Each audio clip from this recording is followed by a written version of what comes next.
পাহাড়পুর গ্রামে বাস করত এক দুষ্টু শিয়াল। আজ পাখির মাংস খেতে বড্ড ইচ্ছে করছে। অনেক দিন যাবৎ পাখির মাংস খাই না। গ্রামের ইঁদুর বিড়াল খেয়ে মুখটা একেবারে ভ্যাপসা হয়ে গেছে। যাই জঙ্গলে গিয়ে দেখি কোনো পাখি ধরতে পারি কিনা। তারপর শিয়াল পাখির মাংস খুঁজতে জঙ্গলে যায়। এদিকে জঙ্গলে বাস করত টুনি ও টুনির ছিল একটি ছোট্ট ছানা।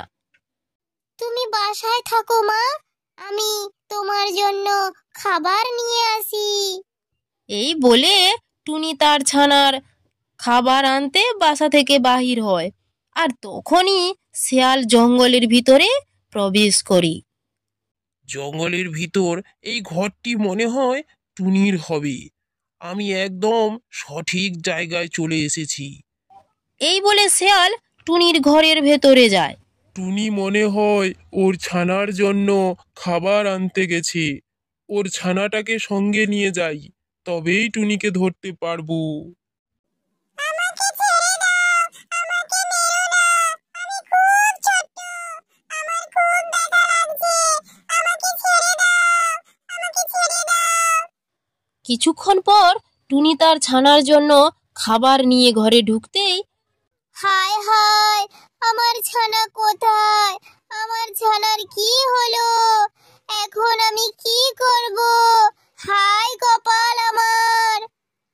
টুনির ছানাকে না পেয়ে টুনি অনেক ছোটাছুটি করতে থাকে। কি রে টুনি, তুই খুব চিন্তিত মনে হচ্ছে। কাক ভাই, বাসা থেকে আমার ছানাটা নেই। তুমি দেখেছো কি ওর উপর কেউ আক্রমণ করেছে কিনা? শুধু দেখেছি, সব শুনেছিও বটে।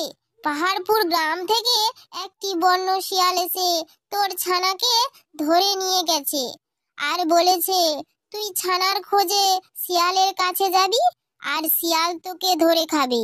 তুই ছানার আশা বাদ দিয়ে দে টুনি, নিজের চিন্তা কর। না, আমি এখনই পাহাড়পুর গ্রামে যাচ্ছি। আমার ছানাকে যেভাবেই হোক দুষ্টু শিয়ালের কাছ থেকে উদ্ধার করতেই হবে। যাওয়ার আগে একবার ভেবে দেখ, ওই শিয়াল যদি তোকে একবার হাতের নাগালে পায় তাহলে কিন্তু জান নিয়ে ফিরতে দেবে না। টুনি কাকের কোনো কথা না শুনে শিয়ালের বাড়ির উদ্দেশ্যে রওনা হয়। আমাকে ছেড়ে দাও, আমি আমার মায়ের কাছে যাব, আমাকে ছেড়ে দাও। তোর ভাগ্য ভালো যে তোকে এতক্ষণ আমি বাঁচিয়ে রেখেছি। শুধু তোর মাকে ধরার জন্য না হয় তোকে অনেক আগেই সাবার করে দিতাম। তোর মা আসুক, তারপর তোদের দুজনকেই একসঙ্গে হজম করব। এই তো আমার মা আসছে। মা মা, আমাকে এখান থেকে বের করো মা, আমার খুব কষ্ট হচ্ছে, খুব খিদে লেগেছে, আমাকে বাসায় নিয়ে যাও মা। কাঁদিস না মা, তোকে আমি বুদ্ধি দিয়ে এখান থেকে বের করব, না হলে তোর কাছে গেলে শিয়াল আমাকে খেয়ে ফেলবে। এই বলে টুনি সেখান থেকে চলে যায়। আজ দুদিন হলো কোনো উপায়ই বের করতে পারিনি। আমার ছানাটা কেমন আছে জানি না। শিয়াল আমার ছানাকে খুব কষ্ট দিচ্ছে। না, আজ আমাকে কোনো একটা উপায় বের করতেই হবে। এই টুনির ছানা, আজ জঙ্গলে যাব। তোর মার উদ্দেশ্যে কিছু বলবি কি? মা বলেছিল আমাকে উদ্ধার করবে। মা এখনো আসেনি। আমার মা খুব খারাপ। তুমি আমার মাকে বলবে আমি এখান থেকে কিভাবে মুক্তি পাবো। হা হা, আরে বোকা টুনির ছানা, তোকে মুক্তি দেওয়ার মালিক তো আমি। তোর মা কি করবে? আর তোর মা যদি তোর মুক্তির পথ আমার কাছে বলেও আমি জেনে যাব, তাহলে আর তুই কিভাবে মুক্তি পাবি? তুমি আমার মাকে এইটা জিজ্ঞেস করবে। আচ্ছা, ঠিক আছে, তাই বলবো। তারপর শিয়াল টুনির বাড়ির দিকে গেল।